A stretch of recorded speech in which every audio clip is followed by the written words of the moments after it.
Hello, folks. Welcome to Hacker News FM, an unofficial and unaffiliated summary of articles from news.ycombinator.com. I'm your human editor and curator, but the rest of this podcast is AI generated. Today, we have 6 stories from December 2nd, 2025. First off, we have a story of IBM CEO claiming that there's no way the spending on AI data centers will take off, and that obviously set off a bunch of interesting discussions. Next is one that I found really personally fulfilling, which was a post about learning music with Strudel. If you are like me, a better developer than musician, you'll definitely love this one. In fact, the intro music you just heard came right from that Strudel tutorial. So within 1 minute of loading that page, you'll be able to write that music in about 5 or 10 lines of JavaScript code, which is super cool. Highly recommend checking that out. Next up after that is a study about proximity between coworkers and how that increases development in the long run, but hurts your velocity in the short term. Then next will be a story about OpenAI and competition they have with other large AI labs like Google. And then speaking of AI, a extended story about Bun being acquired by Anthropic and what that synergy means. And then finally, a little bit of a throwback to the hacker zines of the 80s and 90s with Paged Out getting posted to Hacker News. So hope you enjoy it. As always, if you have comments, leave them wherever you're listening to this or send a mail to mail@hackernews.fm. Thank you.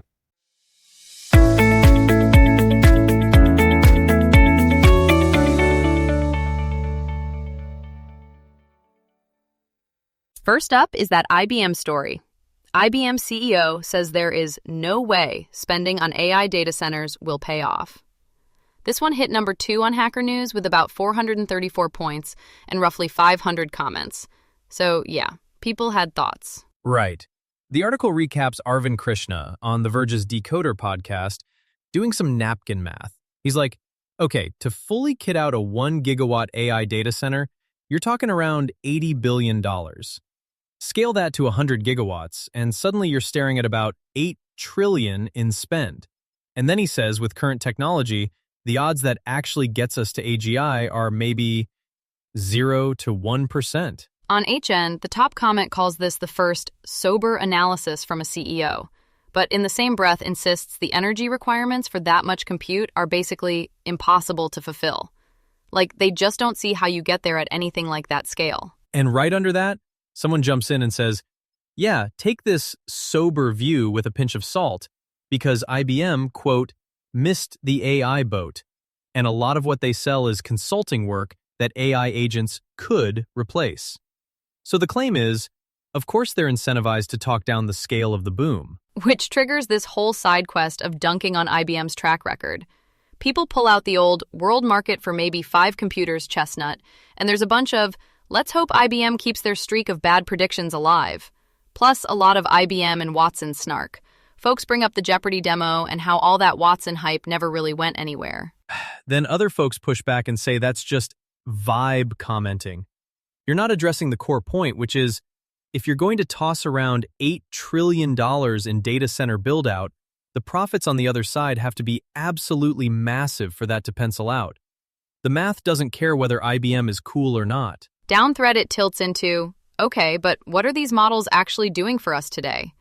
You've got senior engineers saying tools like Cursor, ChatGPT, Claude, they're already roughly junior to mid-level for a lot of routine coding, ticket cleanup, boilerplate, that kind of thing. And then others push back that that's way overstated, that it's basically just fancy autocomplete and a lot of hype. So you walk away with this odd kind of consensus. Almost everyone agrees AI is genuinely useful. The real fight is over scale. Whether this trillion-dollar, maybe multi-trillion-dollar data center arms race can ever realistically pay for itself, or if we're watching one of the most expensive hype cycles in tech history unfolding in real time.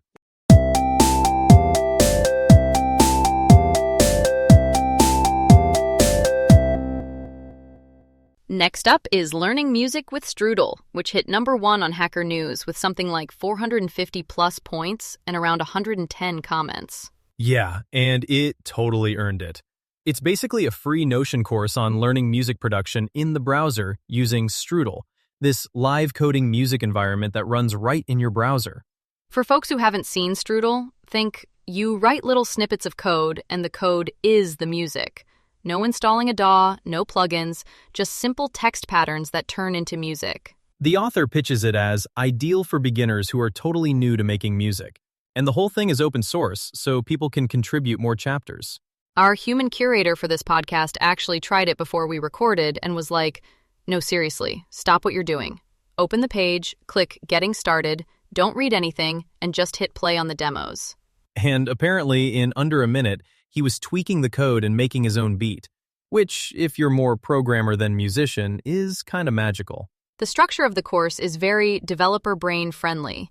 It says there are 4 elements you need to make music, and starts with drums, then adds bass, then more layers, so you literally watch a track grow. Yeah, first section, drums. It explains BD is bass drum, SD is snare, then has you swap out the drum machine name, Roland TR-909, TR-808, Akai Lin, and so on, to hear how the groove changes. One commenter even nitpicked that line, saying, Roland TR-909 is more of a sound bank than the sound itself, which is such a classic Hacker News thing to care about. Then it layers hi-hats on top and shows simple tricks like lowering the hat volume with gain 0.3, so it sits in the mix, and you can click a button to open that exact code in Strudel and press play. After drums, it introduces bass lines with really plain English explanations like, bass gives depth, weight, and groove. And here's a low note pattern to listen to. It's sneaking in music theory while you mess with code. And in the Making Beats chapter, they actually send you to Ableton's Learning Music site and say, copy these beats into Strudel. So you're translating a visual drum grid into Strudel's little text patterns, which is a neat bridge between worlds. Right, and for the devs in the audience, they compare a very JavaScript way and then a more Strudel idiomatic way to write music. Hacker News absolutely loved this. One top comment was, I shed an actual tear. I dreamed of days like this. It's a functional DAW. Another said it was incredible musically, visually, and didactically. Functional DAW is a great phrase. For context, a DAW, digital audio workstation, is like Ableton or GarageBand or Pro Tools. The functional bit is a nod to the functional programming style. You compose pure little patterns and transform them. And someone summarized why this feels special. When your composition is visible code, you can iterate faster, debug musical ideas, and collaborate in ways that normal DAWs don't really support. Code as instrument. There were also some super enthusiastic, I played with it and it's awesome comments, including one person who linked their own Strudel track and people piled on like, absolutely insane, digital dopamine, had it looping on my big screen. My favorite comment might be the mini tutorial. Let me introduce you to a good time. Step 1. Go to the Strudel Getting Started workshop. Click play on the Coastline demo. Step 2. Listen. Step 3. Change set CPS 0.75 to set CPS 1.5. Step 4. Listen again. And they end with, that's the extent of my Strudel knowledge, but damn, this is cool. That set CPS thing is basically how fast the musical cycle runs, like tempo in code. So you're literally time warping the groove with one change. It's kind of addictive. There was a whole thread connecting this to Tidal Cycles, the older Haskell-based live coding tool. One person pointed out Strudel launched around April 2022 from the same team, and you could feel the HN nostalgia from people who wrote albums in Tidal on airplanes back in the day. And then the inevitable, everything is becoming JavaScript debate. One commenter was like, this is why everything is JavaScript. It's where the users are. The web wins on deployment every time. Contrasted with Tidal's multi-step Haskell install or Docker image. On the tooling side, people asked, can I run this in VS Code or NeoVim? And someone linked a NeoVim plugin that syncs your editor with Strudel in the browser, plus a little CSS hack to hide the code and only show the pretty piano rolls and visualizations on a second monitor. Others are pushing it further.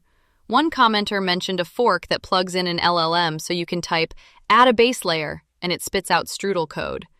So even the code itself can be partially generated while you curate the sound. There were a few critiques. Someone said only chapter 1 of this Notion course is finished so far. And another argued that Strudel's interface can be confusing if you already know music theory and wish it mapped more directly back to traditional rhythm notation. But then you've got the opposite experience. One commenter who mostly plays acoustic instruments said Strudel is their favorite music coding environment and that coding in it has actually helped them learn music theory. Another commenter said they've spent many evenings playing with Strudel and now prefer creating music there over established DAW software.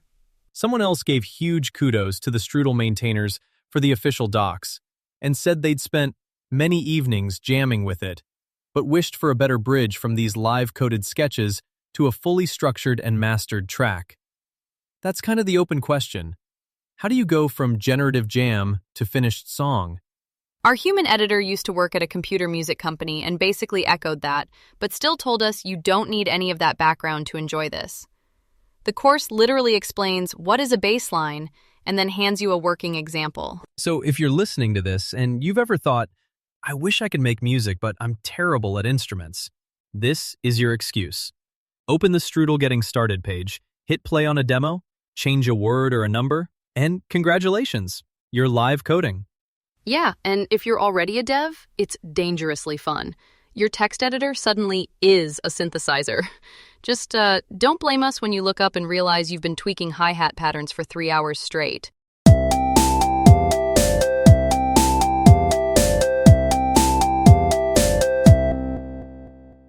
Our next piece is called The Power of Proximity to Coworkers. Training for Tomorrow or Productivity Today? It hit number 10 on Hacker News, 183 points, 145 comments. Yeah, so this is a real study of software engineers at a Fortune 500 that had 2 buildings a few blocks apart. When teammates shared a building, they got about 22% more feedback on their code, but they actually shipped less, especially the seniors. The authors call that proximity increases long-run human capital development at the expense of short-term output, which is econ speak for you learn more, but velocity dips. And the study claimed women both do more mentoring and get more mentorship when they're co-located. So they pay more of that productivity tax, but they also end up benefiting more over the long run. There's also the COVID twist. Once everyone went remote, that feedback advantage basically disappeared.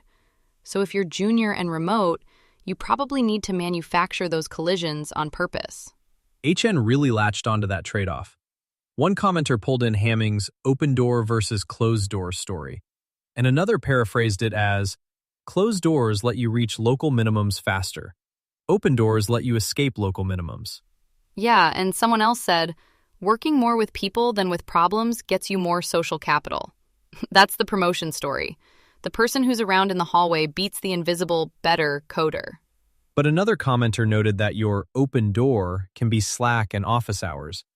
You can still do deep work, and then time box mentoring, even fully remote. So for tech folks, it's kind of this. Early career, seriously consider being in person or very intentionally available. Later career, protect your focus but don't disappear. Proximity still matters. You just get to decide whether it's physical, virtual, or both.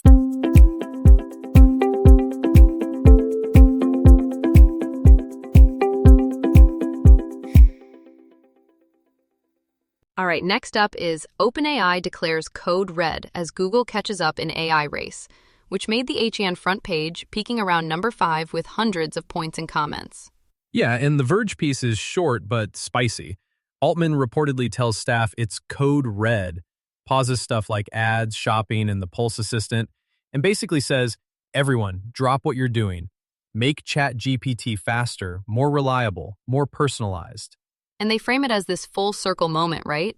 Google declared its code red after ChatGPT, and now Gemini 3, and even the very serious, not at all goofy Nano Banana model are doing well enough that OpenAI is the one feeling the heat. Hacker News immediately zooms in on that rumor that OpenAI hasn't had a successful pre-training run since mid-2024. And people point out, GPT 5.1 offline says it's got a June 2024 cutoff, which they note is 18 months ago for something billed as a frontier model. Then folks bring in that semi-analysis piece, claiming there hasn't been a broadly deployed frontier model since GPT 4.0. One commenter kind of reads between the lines and goes, So GPT-5 is really just a GPT-4 era model then. Others push back, saying GPT 4.5 was this big teacher model used for distillation. You train huge, then shrink it, which is pretty standard playbook. Another giant threat is hardware. People argue Google's TPUs plus decades of deep software give it this efficiency edge, while NVIDIA's over here defending the CUDA moat. And there's this whole debate over whether Google, Meta, Amazon are actually doing deep, bottom-of-the-stack engineering, or if most of it is just shallow and broad web app land. The business side gets roasted too.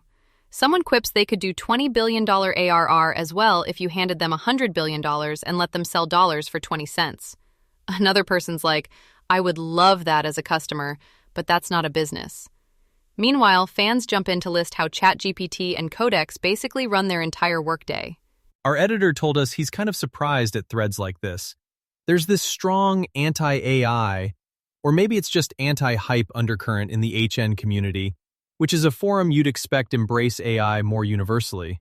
Yeah, and anytime there's a negative story about an AI giant like this, some of that undercurrent boils to the surface. Perhaps that feeds into the skepticism of one commenter who called the whole code red thing theater. Big picture, HN feels like the AI race is normalizing. Google's catching up, open source and Chinese labs are squeezing from below, the data itself is getting polluted by AI-generated spam, and any moat looks pretty temporary. Which maybe means the real code red isn't Google at all. It's whether anyone can keep margins and momentum once this stuff is truly a commodity. But in the meantime, users probably get better tools out of the fight.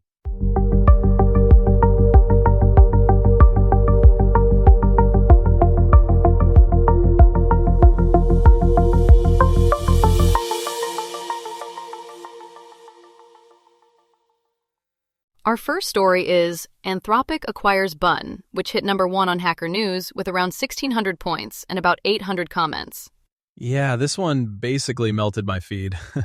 Quick background first. Bun is that super fast JavaScript runtime that tries to be a drop-in node replacement, but it also bakes in the bundler, test runner, and package manager. And crucially, it can compile your JavaScript or TypeScript project into a single self-contained executable. So you ship one binary instead of telling everyone, install node, install npm, run these 10 commands. The blog post is Jared Sumner's origin story. He's building a Minecrafty voxel game in the browser. Next.js reloads take 45 seconds. He gets mad, ports ESBuild's transpiler to Zig, and the whole bun stack just snowballs from there. Fast forward a few years, and the twist is AI. Jared says in late 2024, AI coding tools went from cool demo to actually useful, and a ton of them are built with Bun. Claude Code, Factory AI, OpenCode are all built on Bun, and those single-file Bun executables turned out to be a great way to ship these kinds of tools. He has that great line, Claude Code ships as a Bun executable to millions of users. If Bun breaks, Claude Code breaks. That's your first hint why Anthropic is interested. This is already critical infrastructure for their coding agent. Anthropic's own announcement doubles down on that. Claude Code hit a $1 billion run rate in 6 months, and Bun is instrumental to scaling it. So you've got a zero-revenue runtime basically underpinning a billion-dollar product. That asymmetry is wild. HN's top comment by DTS tries to reframe things. People think of Bun as just another node or Dino, but Anthropic is buying into where Bun's been heading. This cloud-native, self-contained runtime with S3 APIs, SQL, streaming, all in one. Right, for an agent like Claude Code, you want a sandbox where it can run code that talks to databases, object storage, message streams, not just the local file system.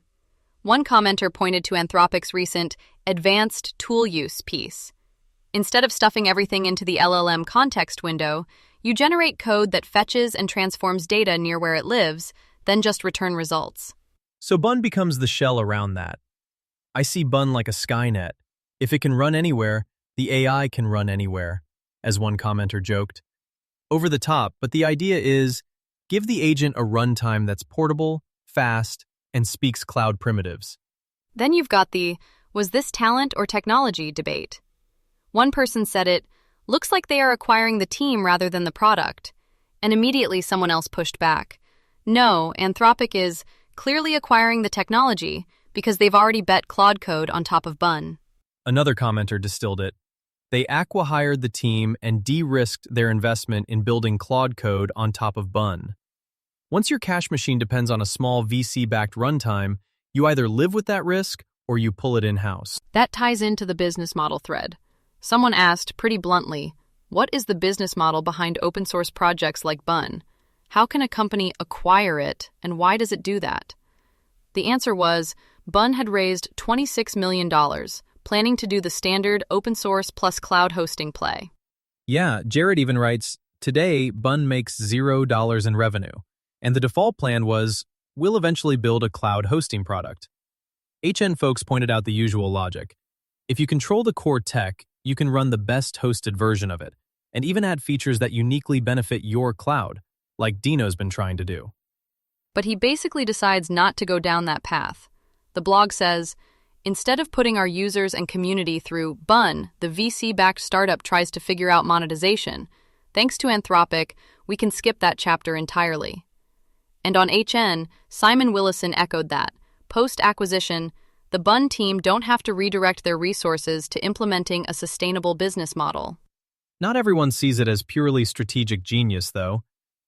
Dustin Getz had this pretty unvarnished take.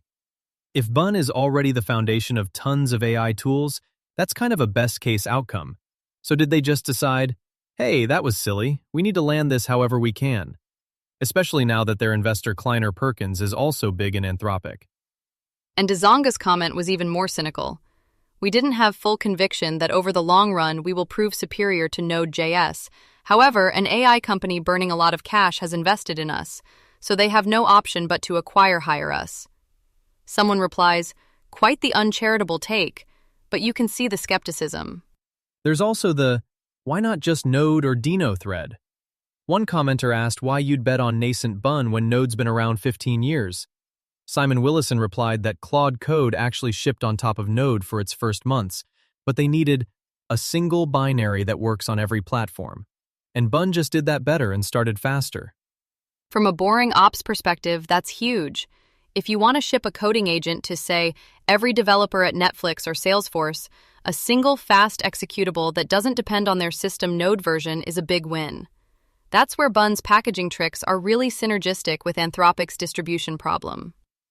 Another recurring question on HN, why does Anthropic need to own a JavaScript runtime? It's MIT licensed. They could just pour money into it. The counterargument, again from Simon, was, if you pour a ton of resources into a VC-funded open source project, you still don't know if it'll stick around. Acquiring it does. But the flip side is risk concentration. Several commenters point out Bun had over 4 years of runway. Tying it to a heavily funded AI unicorn might actually feel less stable to some.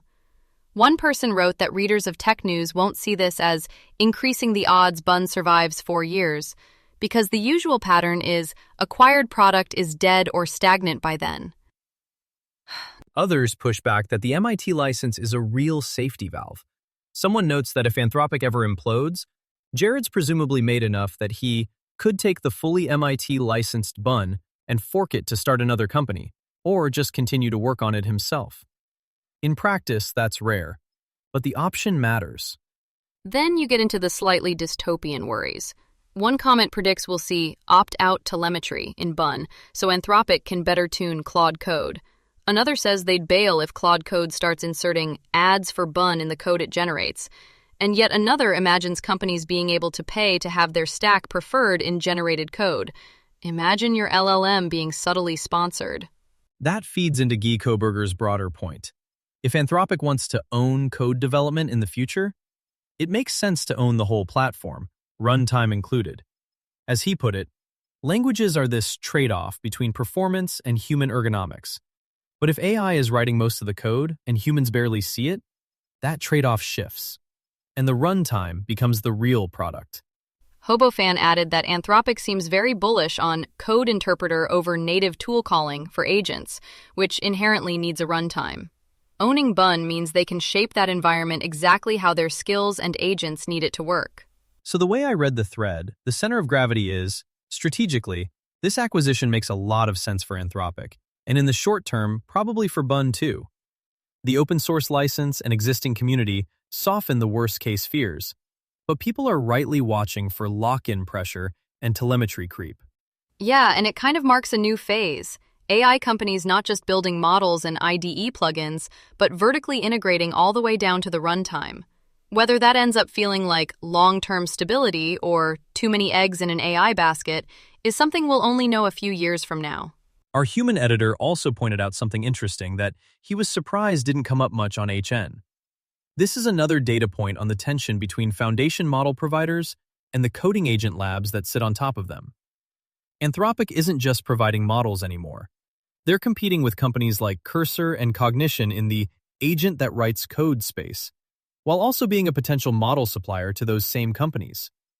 What does this acquisition say about that frenemy relationship? Right, so vertical integration isn't just about Anthropic's own product. It's about positioning in a market where model providers and agent builders are increasingly at odds over who owns the developer relationship. Will be interesting to watch how that plays out.